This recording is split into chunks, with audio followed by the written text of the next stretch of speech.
We all set? How do I want to be remembered? Someone who gave his all to achieve his dreams. I'm Ralph Botham.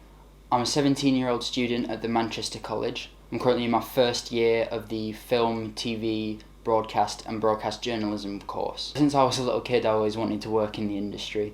I remember in my Year 6 Leavers Assembly, they had us all hold up a whiteboard which had what job we wanted to do when we were older. Mine said actor/director. I've done acting in Ramsbottom for the last 5 years now, and I've pretty much done theatre performance or stage performance since reception, from like the little nativities they used to do to then a couple of musicals outside school. When I finally went to the Ramsbottom Theatre, doing the Saturday morning sessions performing there and the plays they do there, it's been a great experience and has helped me a lot because now I've got to know actors my age and a bit older who have able to help me with my media course. A couple of them have been in some of my coursework or just in some of my experimentation or some of my films. Over the last sort of probably about 3 years now, I've had a sort of fixation or fascination on the whole filmmaking process, from the initial idea and all the pre-production, the script, the storyboards, the shot lists, the semiotics, the themes, the entire sort of creative all the creative decisions and the production elements that go into it. So whether it's, you know, watching a film for the first time that's just come out, or a classic that I've not seen before that I'm watching for the first time, or whether it's re-watching some of my favourite films or some other films that I've watched before and just nitpicking or sort of picking out these little precise details where you can think, you know, that's a conscious decision the director has made to further their message or the intended message of the script or the production, whether that be, you know, as simple as the colours the characters are wearing or the colours of the set, or, you know, something massive as like the composition of the shot, or using a specific shot. Even you've chose to do a close-up on this character here, why have you done that? Oh, it's to show this emotion, or that they've clocked on to a plot element that maybe the audience was aware of but the characters weren't, or they've started to piece the story together. I feel like the films, you appreciate them a lot more when you actually know the amount of detail, and the more you know about the process of making a film, the more you appreciate watching another film, because you'll pick up on things that you wouldn't otherwise. Like nowadays, I don't watch films as much for the story. I don't pay as much attention to the story. Whereas 4 or 5 years ago, when I was watching films, it was just all about the story. And then I'd notice a couple times where they've used a rack focus and you'll notice a detail in the background or a character, certain emotions, whatever. But now I'm watching films and sort of half my mind's on, does the story make sense? Is it believable? Are there any like major plot holes or anything? And the other half is purely on the production, the shot composition, what shots been used, the depth of field, the focus, the set design, all that sort of stuff.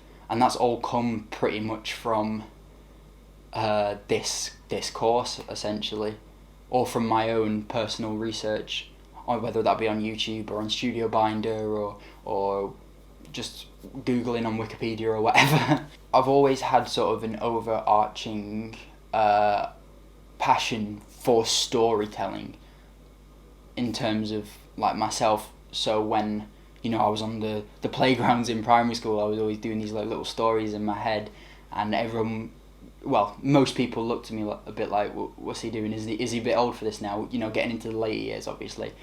Is he a bit old for this now? But in my head, I was just building this entire world and this entire storyline that I was just enveloped and enthralled with. And as much as, you know, I'm not doing it in the same way, I'm still doing that process in terms of building a world and building a story, and that's what I want to do professionally when I'm writing my own scripts and directing my own films. I want to be able to immerse an audience in the world that I've built and in the story, and get them really invested and involved and love or hate the characters, depending on, you know, the audience, the character, and my goal for that particular film or character. I think I'm quite ambitious overall in terms of, like, I know, well, what I want after I've done my education, and, you know, if I'm being completely honest, I don't know if that's going to stop after the second year of college, or if I'm going to go on to uni. Right now I'm definitely planning on taking a gap year if I do go on to uni, but I'm not entirely sure if I will go to uni yet, but I'm probably about 60% going to uni, 40% maybe don't do it. So when I finish my education, I do want to have my own production company where I can write my own scripts, I can direct my own scripts, and I can go out and, you know, bring in the people that I need to bring in, whether that be, oh, I need some help with this lighting, I need some help with this edit, I need some actors, I need a producer, whatever that may be. I want to build a small sort of scale production company where obviously the budgets are a lot less, the teams are a lot smaller, the actors are a lot smaller, the casts are a lot smaller, but you still get the sort of professional feel, and I want it to be mine so that I have sort of the creative control over almost everything, if that makes sense, in terms of, like, I want to be able to do my scripts, but also if I've got friends that I went to college or uni with that have gone, I've got a script that I think would be a really good film that I want to direct, but I can't get a production company, I can say, bring it to us, you know, we'll have a production meeting, we'll see what your vision is, we'll see if we can finance it. Alright, maybe it's a bit too expensive, can we tone it down a bit? Do you still get the feeling that you want from it if we do it that way? And therefore I can help give people that haven't maybe got as many connections to the big studios a platform. As much as I would love to work with the big studios, I feel like I wouldn't have as much control over my production or sort of the general message of the films, so long as, you know, the people that do watch it are getting what we want out of it and are enjoying it, and then we hope that from there it goes bigger and it goes more viral and more people will get to watch that. I feel like I've got almost limitless sort of ideas and stories that I want to tell. I've got in my notes app, I think I had it up to almost 20 initial ideas that, like, I haven't started scripts or I haven't started characters, or I've just got sort of like a like almost like a tangent that I think if I expand on this and I bring in the right elements, or maybe I combine a couple of them, it can make a serious film that a lot of people would love and enjoy, and that I would love making and love writing and directing, and I could apply my cinematic skills to that particular production. This mentorship would be, you know, it could, it might sound a bit crazy a bit early, but it could be potentially like career defining, because I feel like it could give me a leg up on the competition in an industry that is incredibly and increasingly competitive, especially now a lot of stuff is moving into Media City, into Manchester. And Manchester's been used for a lot of stuff for a while, but I feel like there's a bigger focus on it now than there ever has been.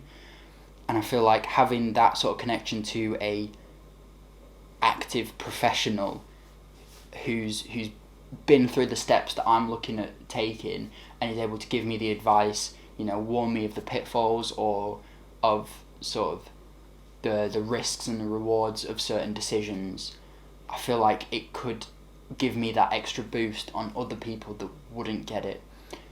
And I feel like I'm definitely going to need that with the sort of ambitions I have for my career in filmmaking. Yeah, I mean, if you want to see any more of what I've done, there's a link in the video description to my website. I made it through ReadyMag. It's got links to my YouTube, it's got links to my Instagram, and it's got some links on some of the projects I've done. I'll try and update them as I do more, so you get the more recent and hopefully then the better ones up there. But yeah, thanks.